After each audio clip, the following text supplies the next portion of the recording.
నమస్తే, this is Shaurya. Dragon movie NTR poster release అయింది. దీనికోసం చాలా ఈగర్ గా వెయిట్ చేస్తూ ఉన్నారు ఫ్యాన్స్ అందరూ కూడా. ఎందుకంటే రీసెంట్ గా ఎన్టీఆర్ లుక్స్ మీద బాగా డిస్కషన్ జరిగింది, విపరీతంగా ట్రోల్స్ చేశారు. సో దానికి దీనికి ఏమైనా రిలేటెడ్ గా ఆ పోస్టర్ లో ఉన్న స్టైల్ కి వీటన్నిటికి ఏమైనా రిలేటెడ్ గా సంబంధం ఉందా అనేది ఒకసారి డిస్కస్ చేద్దాం. అండ్ అలాగే పోస్టర్ గురించి అండ్ మూవీ డీటెయిల్స్ అని నేను ఓవరాల్ గా తెలుసుకుందాము. సో మనతో పాటు సీనియర్ మూవీ క్రిటిక్ అప్పాజీ గారు ఉన్నారు. Hi sir. హాయ్ సౌర్య. ఏం సార్ అసలు అదిరిపోయింది పోస్టర్ అయితే మాత్రం. అవునవును. Back drop style. అంటే ఈ సినిమా సంబంధించి ఏంటంటే ఎందుకనో ఎప్పటికప్పుడు ఈ డైరెక్టర్ కి హీరోకి మధ్య కొంత క్రియేటివ్ డిఫరెన్సెస్ తలెత్తాయని, అలాగే ప్రొడక్షన్ హౌస్ తోటి కూడా కొన్ని డిఫరెన్సెస్ ఏర్పడ్డాయని, అందువల్ల వాయిదా పడిందని అంతకుముందు కూడా 2-3 సార్లు అటువంటి న్యూస్లు వచ్చాయి. దాన్ని వాళ్ళు అటువంటి ఏమి లేవు అని చెప్పడం జరిగింది. షూటింగ్లు స్టార్ట్ అవ్వడం అన్ని మళ్ళీ రీస్టార్ట్ అవ్వడం ఎంత జరుగుతుంది. ఈ మధ్యలో మళ్ళీ ఏమైందంటే జస్ట్ బ్రేక్ తీసుకున్నారు. బ్రేక్ తీసుకోగానే మళ్ళీ మొదలైపోయింది ఈ ప్రాజెక్ట్.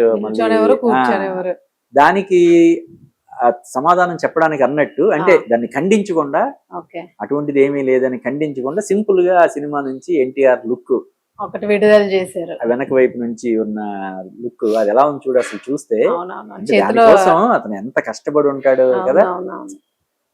చేతిలో పట్టుకొని ఉన్నారు కదా. దాన్ని రిలీజ్ చేయడం అన్నది జరిగింది అనమాట. అంటే ఈ సినిమా సజావుగానే సాగుతుంది షూటింగ్.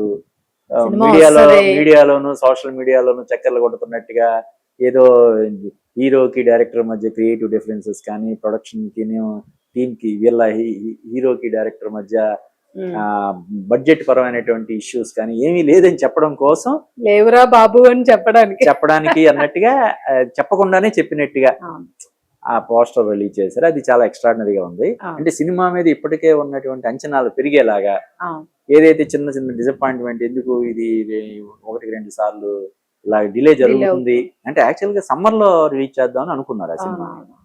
కానీ ఇప్పుడు డేట్ కూడా ఏమీ లేదు. కానీ షూటింగ్ అంటే ముఖ్యంగా షూటింగ్ మధ్యలో ఎందుకు అన్ని సార్లు బ్రేక్ వచ్చింది అనేది దాని గురించి బాగా చర్చలు జరుగుతున్నాయి. బడ్జెట్ ఎక్కువైపోవడం వల్ల ప్రొడక్షన్ హౌస్ దాన్ని మళ్ళీ కూర్చొని హీరో తోటి డైరెక్టర్ తోటి కూర్చొని మాట్లాడి దాన్ని రిజాల్వ్ చేశారని, ఇలా రకరకాలుగా ఊహాగానాలు, ఇదిగో పులేంటి అదిగో అన్నట్టు ఉంటది కదా.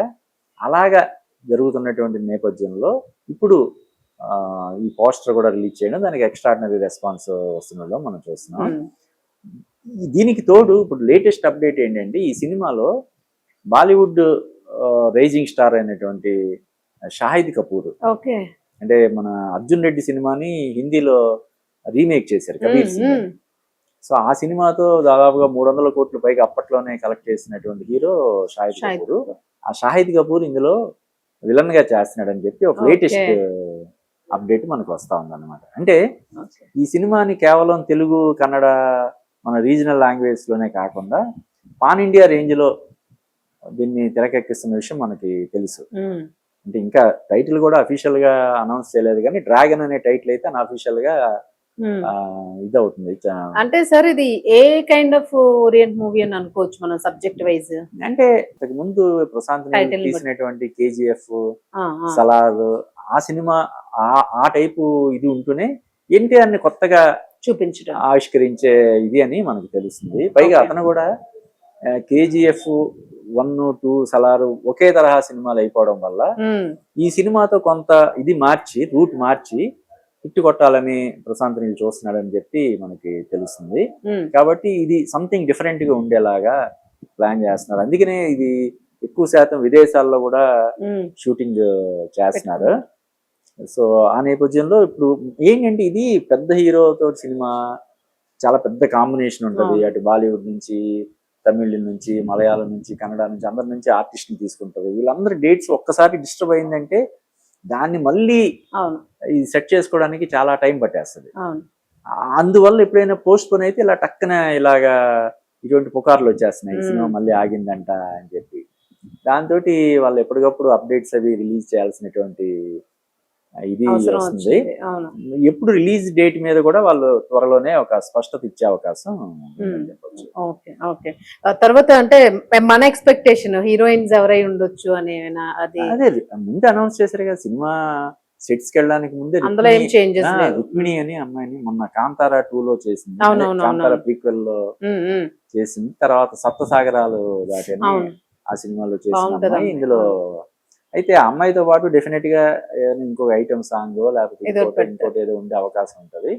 బట్ చూడాలి. అంటే ప్రశాంత్ నీల్ కేజీఎఫ్ ముందు కూడా అతనికి కన్నడలో మంచి హిట్ ఉంది. ఉమ్, కేజీఎఫ్ 1, 2 ఏ రేంజ్ లో సక్సెస్ అయినా మనం చూసాము. అలాగే సలార్ కూడా, అంటే అంతకు ముందు సలార్కి ముందు వరుసగా ప్రభాస్ సినిమాలు 3 ఉమ్. ఫ్లాప్ అయినా కూడా 3 ఫ్లాపుల తర్వాత వచ్చిన సినిమా అది అయినా కూడా అది మంచి పెద్ద విజయం సాధించింది.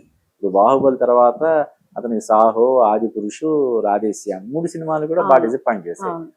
మరి ఒక హీరోకి 3 ఫ్లాపుల తర్వాత ఒక సినిమా మళ్ళీ హిట్ అవడం అంటే అది మామూలు ఇది కాదు కదా. సో ఆ విధంగా అంటే ఏ బాహుబలి తర్వాత వచ్చి ఉంటే సలార్ అది కూడా దాదాపు 1000 కోట్లు పైగా వసూలు చేసి ఉండేది అవును. కదా. అవును. పెద్ద హిట్ తర్వాత దాని వస్తే దాని ఇంపాక్ట్ వేరే ఉంటది కదా. అవును. వరుసగా 3 ఫ్లాపుల తర్వాత ఉండే ఇంపాక్ట్ వేరేలా ఉంటది. అవును. ఆ విధంగా చూసినప్పుడు డైరెక్టర్ మంచి విషయం ఉన్న డైరెక్టర్ కాబట్టి ఉమ్, ఎన్టీఆర్ కూడా ఏమాత్రం పర్ఫార్మెన్స్ పరంగా కానీ క్రేజ్ పరంగా కానీ ఉమ్. ఏ రకంగా కూడా తీసిపోని ఇది ప్లస్ అతని డెడికేషన్ అది అవును. చూస్తే ఇప్పుడు ఆ విధంగా తన చాలా శరీరాన్ని అలా కష్టపడాలి సార్ చేసుకోవడం అసలు. కోసం అవును. ఒళ్ళు ఎంత హోనం చేసుకుని ఉంటే ఆ డైట్ షేప్ గానీ వస్తుంది. అవి గానీ అసలు చాలా కష్టపడాలి సార్. ఇప్పుడు అంటే మనం ఎప్పుడు ఎక్స్పెక్ట్ చేయొచ్చు అంటారు? ఇన్ కేస్ ఈ ఇయర్ లో అయితే వచ్చేసే ఛాన్స్ ఉంది కదా మూవీ? ఈ ఇయర్ లోనే అసలు యాక్చువల్ గా అదే చెప్పే కదా, సమ్మర్ లో రావాలి. సమ్మర్ లో రావట్లేదు కాబట్టి ఎప్పుడు దీపావళికి వస్తుందా లేకపోతే ఈ డిసెంబర్ లో వస్తుందా అన్నది వెయిట్ చేయాలి. Thank you sir. Thank you Sourya.